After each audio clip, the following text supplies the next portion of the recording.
Welcome. This is 101 Tips for Interviewers and Interrogators. I'm the host, Stan Walters, and we're going to talk about tip number 16.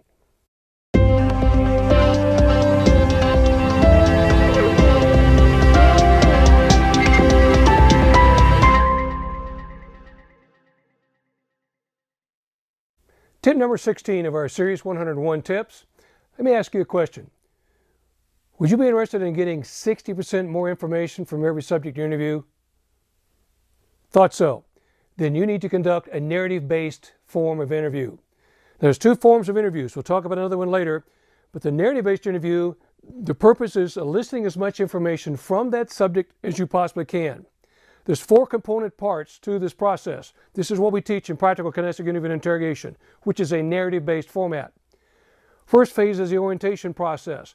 This is where you establish a baseline or a constant for the subject's behavior, and you begin the rapport development part of your interview. Second element is the narration.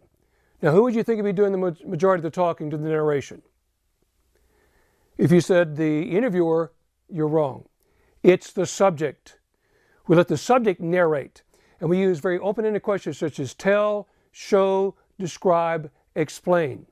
Those that in some form elicit a statement, a running timeline, or dialogue from the subject. During that analysis, that process, we're making analysis. Did the subject skip any points? Or we pick up any critical issues? Are there any spikes in behavior that suggest there's a problem with a particular topic area? Do they skip blocks of time, for example?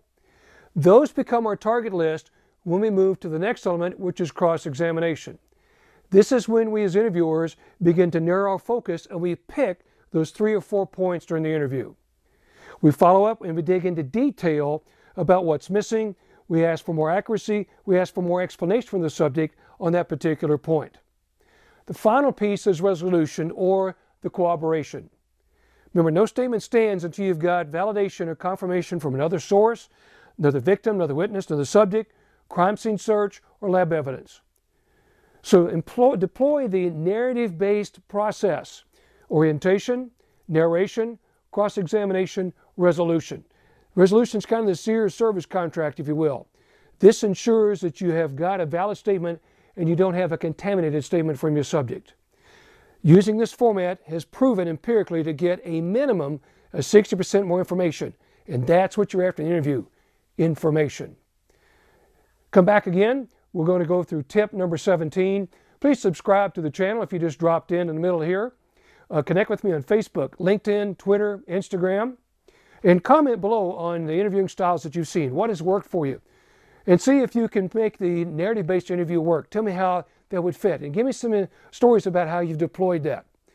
Please share with some other folks. Invite them to join and subscribe to the series. I'm trying to reach as many folks as I can, and I depend on you folks to help me do that. Check my website, thelieguy.com, the Lie Guy blog, for more information about classes and training programs on practical kinetic interview and interrogation. See you when you come back, and we'll cover topic or tip number 17.